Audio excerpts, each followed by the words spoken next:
የኢትዮጵያ ንግድ ባንክ ከሀገር ውጪ ለሚኖሩ ኢትዮጵያውያንና ትውልደ ኢትዮጵያውያን ደንበኞቹ አንድ አስደሳች መረጃ ይዞ ብቅ ብሏል። ይሄውም በኢትዮጵያ ብሔራዊ ባንክ መመሪያ መሰረት ሁሉም የባንክ ደንበኞች በተለይም በዋና ዋና ከተሞች ያሉ የባንክ ደንበኞች እስከ ግንቦት 6 2018 ድረስ የባንክ ሂሳባቸውን ከፋይዳ መታወቂያ ጋር ማስተሳሰር እንዳለባቸው በሰጠው መመሪያ መሰረት እስከ ግንቦት 6 ያላስተሳሰሩ የባንክ ደንበኞች ሂሳባቸው እንዲታገድ ተደርጓል። በመሆኑም ከሀገር ውጪ የሚኖሩ የኢትዮጵያ ንግድ ባንክ ደንበኞች የባንክ ሂሳባቸውን ከፋይዳ ጋር ማስተሳሰር ባለመቻላቸው አካውንታቸው ታግዶ ከሆነ ያንን ማስለቀቅ የሚችሉበትን መንገድ ነው ያመቻቸው ማለት ነው። ከኢትዮጵያ ውጪ የሚኖሩ ኢትዮጵያውያንና ትውልደ ኢትዮጵያውያን የባንክ ሂሳባቸው ታግዶ ከሆነ ለማስለቀቅ ያስቀመጠውን አማራጭ ነው ለዛሬ ይዘንላችሁ የቀረብ ነው ማለት ነው። የኢትዮጵያ ንግድ ባንክ እንግዲህ በውጭ ጉዳይ ሚኒስቴር በኩል ለዲያስፖራ አገልግሎት በጻፈው ደብዳቤ በውጭ ሀገር ለሚኖሩ ኢትዮጵያውያን የባንክ ሂሳባቸውን ከፋይዳ ጋር ማስተሳሰር ባለመቻላቸው ታግዶ ከሆነ ማስለቀቅ የሚችሉበትን 3 አማራጮች አስቀምጧል። እነኛን አማራጮች አንድ በአንድ አብረን እንመለከታለን። ለዲፕሎማቲክ ማህበረሰቡም የተቀመጠ አማራጭ አለ። ያንንም እንዲሁ አብረን እንመለከታለን ማለት ነው። እንግዲህ የኢትዮጵያ ንግድ ባንክ ከሀገር ውጪ ለሚኖሩ ኢትዮጵያውያንና ትውልደ ኢትዮጵያውያን የባንክ ሂሳባቸውን ከፋይዳ ጋር ማስተሳሰር ባለመቻላቸው የታገደባቸው አካውንት ካለ ለማስከፈት እንዲጠቅም ያስቀመጠው አማራጭ አሰራር እንዳለ ነው በደብዳቤው የገለጸው ማለት ነው። ይህ ደብዳቤ ሙሉውን ስንመለከተው ይህንን ይመስላል። እንደምትመለከቱት ይህ ደብዳቤ የተጻፈው ግንቦት 14 2018 እንደሆነ ያሳያል።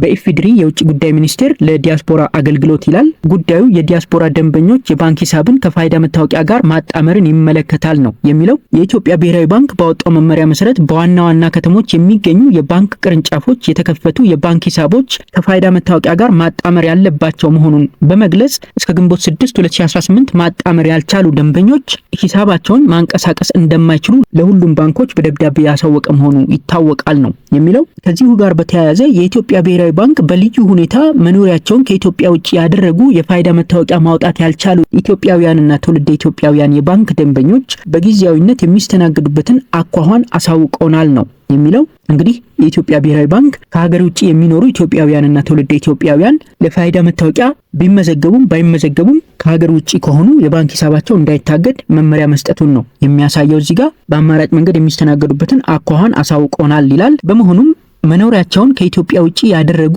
የባንክ ደንበኞች በጊዜያዊነት ሂሳባቸውን ከፋይዳ መታወቂያ ጋር ማጣመር ሳያስፈልጋቸው በኢትዮጵያ ብሔራዊ ባንክ መመሪያ መሰረት በልዩ ሁኔታ መስተናገድ የሚችሉ በመሆኑ በባንካችን በኩል ከዚህ በፊት ደንበኞች ሂሳብ በሚከፍቱበት ወቅት የመኖሪያ አድራሻቸውን ከኢትዮጵያ ውጪ እንደሆነ ማስረጃ ያቀረቡና በባንካችን የመረጃ ቋት ላይ የተመዘገበ ማስረጃ ያላቸው ደንበኞች ሂሳባቸው ያልታገደ መሆኑን እናሳውቃለን ይላል። ነገር ግን በተለያዩ ምክንያቶች ደንበኞች ውጪ እንደሚኖሩ በባንካችን የመረጃ ቋት ላይ ያላስመዘገቡና የባንክ ሂሳባቸው የታገደባቸው ደንበኞች ከዚህ በታች በተገለጸው አግባብ መስተናገድ ይችላሉ ነው የሚለው። እንግዲህ ከዚህ ቀደም የባንክ አካውንት ስንከፍት በኢትዮጵያ ንግድ ባንክ ቀርበን ከሀገር ውጪ እንደምንኖር አሳውቀን ያ መረጃ የኢትዮጵያ ንግድ ባንክ የመረጃ ቋት ላይ ከተመዘገበ የባንክ ሂሳቡ አልታገደም ማለት ነው። ነገር ግን በተለያዩ ምክንያቶች ከሀገር ውጪ እንደምንኖር ሳናሳውቅ ቀርተን ያ መረጃ የኢትዮጵያ ንግድ ባንክ መረጃ ቋት ላይ ከሌለና ሂሳባችሁ ታግዶባችሁ ከሆነ በሚከተለው አግባብ መስተናገድ እንደምትችሉ ነው የተገለጸው ማለት ነው። እዚህ ጋር የተዘረዘሩ ነገሮች አሉ። የመጀመሪያውን ስንመለከት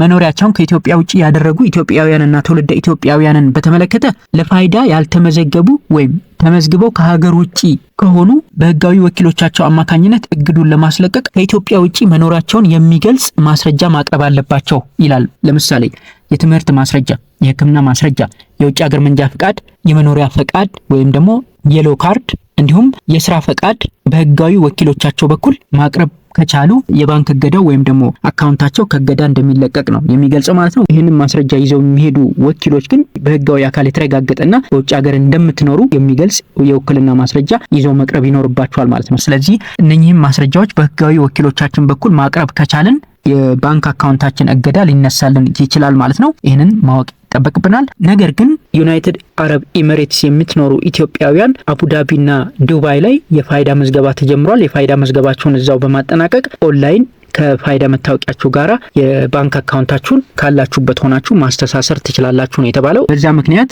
ይህ ደብዳቤ እናንተን አይመለከትም ማለት ነው። ይሄንን እንደ አንድ መረጃ ብትይዙት መልካም ነው ብለን እናስባለን። ሌላኛው ዲፕሎማቶችን በተመለከተ የዲፕሎማቲክ ማህበረሰብ መታወቂያቸውን በማሳየት አካውንታቸው ታግዶ ከሆነ ማስከፈት ይችላሉ።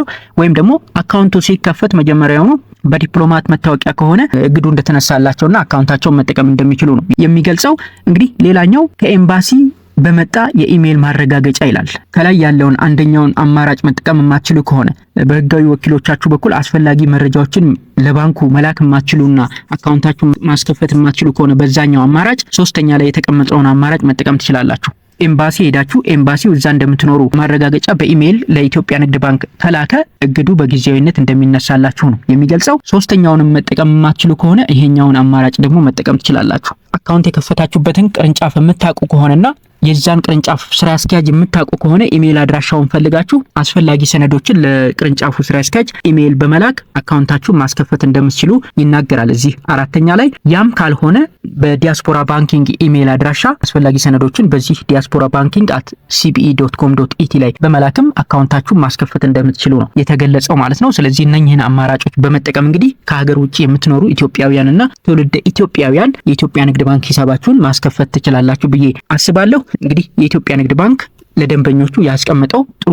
አማራጭ እንደሆነም ይሰማኛል። ሌሎችም ባንኮች ተመሳሳይ አማራጮችን ቢያስቀምጡ ጥሩ ነው ብዬ አስባለሁ። የተቀመጡትን 3 አማራጮች በመጠቀም እንግዲህ የባንክ ሂሳባችሁ ታግዶ ከሆነ ማስከፈት ትችላላችሁ ማለት ነው። አንዳንድ ከተሞች ላይ እስከ ሰኔ 30 ስለሚቆይም እስካሁን ባይታገድም እንዳይታገድባችሁ ውጪ መኖራችሁን የሚያሳዩ አስፈላጊ ሰነዶችን ልካችሁ አካውንታችሁን ከገዳ እንድታስለቅቁ እንላለን። እንግዲህ ከሀገር ውጪ ለምትኖሩ የኢትዮጵያ ንግድ ባንክ ደንበኞች አስደሳች መረጃ ነው ብዬ አስባለሁ። የሌሎች ባንኮችንም መረጃ ካገኘን እንዲሁ የምናቀርብላችሁ ይሆናል ማለት ነው። እንግዲህ ይህ መረጃ ይጠቅማችኋል ብለን እናስባለን። እንደወደዳችሁትም ተስፋ እናደርጋለን። ቻናላችንን ላይክ እና ሰብስክራይብ በማድረግ እንደዚህ አይነት ጠቃሚ መረጃዎችን፣ ወቅታዊ መረጃዎችን ታገኛላችሁ። እናመሰግናለን።